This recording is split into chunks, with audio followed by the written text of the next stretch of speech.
मैं आपके साथ अब्दुल नबी हसन। फटाफट अंदाज में रुख कर लेते हैं आज की अहम खबरों की ओर। बंगाल में कानून व्यवस्था के मसले पर आज राज्यपाल ने प्रेस कॉन्फ्रेंस की। उन्होंने कहा कि कल हुई घटना बहुत दुर्भाग्यपूर्ण है, वो हमारे लोकतंत्र के ताने बाने पर एक धब्बा है। राज्यपाल जगदीप धनखड़ ने कहा है कि मैडम, भारत एक है, भारत की आत्मा और नागरिकता एक है।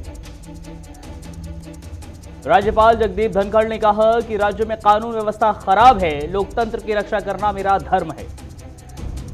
साथ ही राज्यपाल ने कहा कि आने वाले चुनाव पश्चिम बंगाल की छवि को आगे बढ़ाएंगे, उस कालिख को मिटाएंगे कि हमारे यहां निष्पक्ष चुनाव नहीं हो सकते। इसके अलावा गृह मंत्रालय ने पश्चिम बंगाल के चीफ सेक्रेटरी और डीजीपी को 14 दिसंबर को तलब किया है।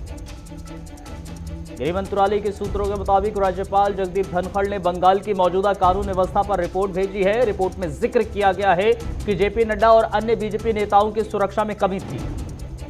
केंद्रीय मंत्री और बीजेपी नेता प्रकाश जावड़ेकर ने नड्डा पर हमले की कड़ी निंदा करते हुए कहा, पश्चिम बंगाल सरकार ही ऐसा माहौल बना रही है।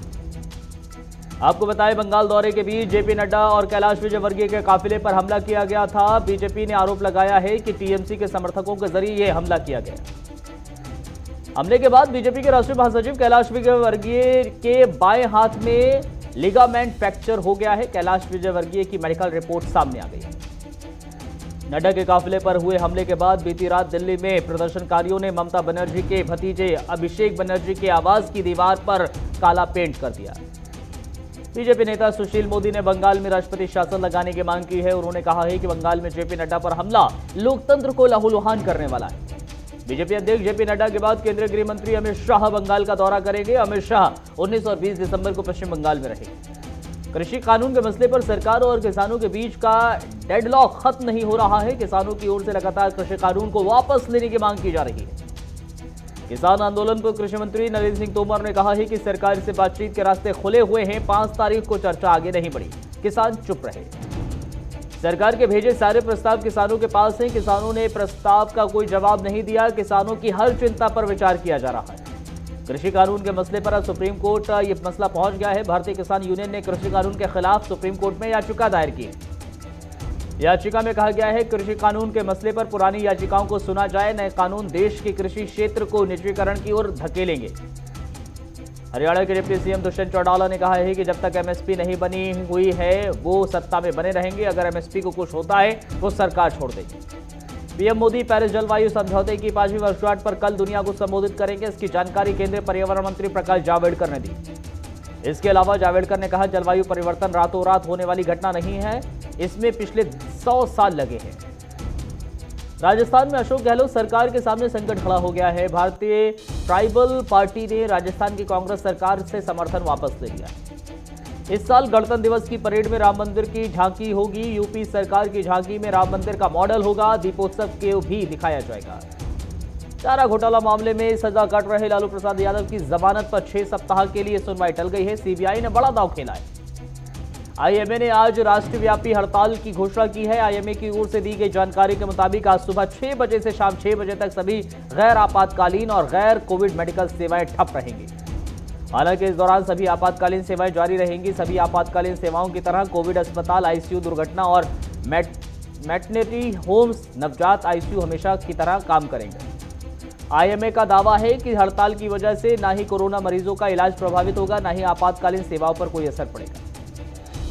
केंद्र सरकार ने हाल ही में फैसला लिया है कि आयुर्वेद के डॉक्टर्स भी सर्जरी कर सकेंगे। आईएमए का मानना है इससे मैक्सोपैथी को बढ़ावा मिलेगा। देश में कोरोना संक्रमितों की संख्या बढ़कर 97,96,770 हो चली। पिछले 24 घंटे में 29,398 लोग कोविड से संक्रमित हुए हैं। पिछले 24 घंटे में 414 लोगों की जान गई। प्रकाश जावड़ेकर ने कहा है कि अगर धूल प्रबंधन में सभी एजेंसियां मिलकर काम करेंगी तभी दिल्ली को प्रदूषण से राहत मिलेगी। देवरिया में जमीन विवाद में कपड़ा व्यवसायी की पीट कर हत्या कर दी गई। रायचूरू के जोराला नदी के ब्रिज कंस्ट्रक्शन काम कछुआ की रफ्तारी से चल रहा है। पिछले 10 सालों से केवल 24 खंभों का निर्माण हुआ है। बेंगलुरु के मैसूर बैंक सर्कल पर किसानों के समर्थन में विधानसभा को घेरने के लिए मोर्चा निकाला गया। कलबुर्गी में युवक ने नदी में कूदकर आत्महत्या कर ली। आत्महत्या करने से पहले मृतक ने अपनी बहन को फोन किया। छत्तीसगढ़ के गृह मंत्री ताम्रध्वज साहू ने 15 करोड़ के अलग अलग विकास कार्यों का लोकार्पण किया है। मधुबनी में शराब कारोबारियों को पकड़ने गई टीम पर हमला कर दिया गया। इस हमले में प्रभारी एसएचओ का एक हाथ टूट गया। बालोतरा पंचायत समिति में लगातार कांग्रेस के प्रधान बनने पर विधायक मदन प्रजापत ने खुशी जाहिर की है। बस्ती में पुलिस ने 25,000 के इनामी ई टिकट हैकर को गिरफ्तार किया है। बागपत में आधा दर्जन महिलाओं के बीच लाइव दंगल का वीडियो वायरल हो रहा है। मारपीट के दौरान कई महिलाएं घायल हो गई। बांदा में ओवरलोडिंग के खिलाफ लगातार चल रही कार्रवाई के तहत एमपी से आ रहे 37 मोरम से भरे ओवरलोड ट्रक सीज कर दिए गए। कोरोना को लेकर फ्रांस सरकार सख्त है। अब सरकार ने नाइट कर्फ्यू लगाने का ऐलान किया है। अमेरिका में कोरोना के कहर का रिकॉर्ड टूटा है। एक ही दिन में कुल 3,260 मौत हो गई। अमेरिका में 3,000 से ज्यादा मौत हुई है। अमेरिका में फाइजर वैक्सीन को जल्द इमरजेंसी यूज के लिए अप्रूवल मिल सकता है। गंभीर एनर्जी वाले लोगों को फाइजर की वैक्सीन ना लगाने की सलाह दी गई है। एनएचएस का दावा है रिएक्शन के कुछ मामले आना सामान्य है। ब्राजील में जानलेवा फंगस कैंडिडा ऑरिस का पहला मामला सामने आया है, जिससे मौत का खतरा 60% तक पहुंचा है।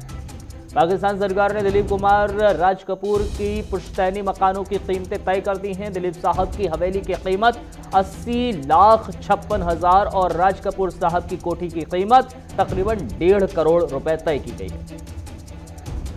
Actor Sonu Sood global Asia celebrity 2020 बन गए हैं। उन्होंने अमिताभ बच्चन और प्रियंका चोपड़ा को पीछे छोड़ दिया।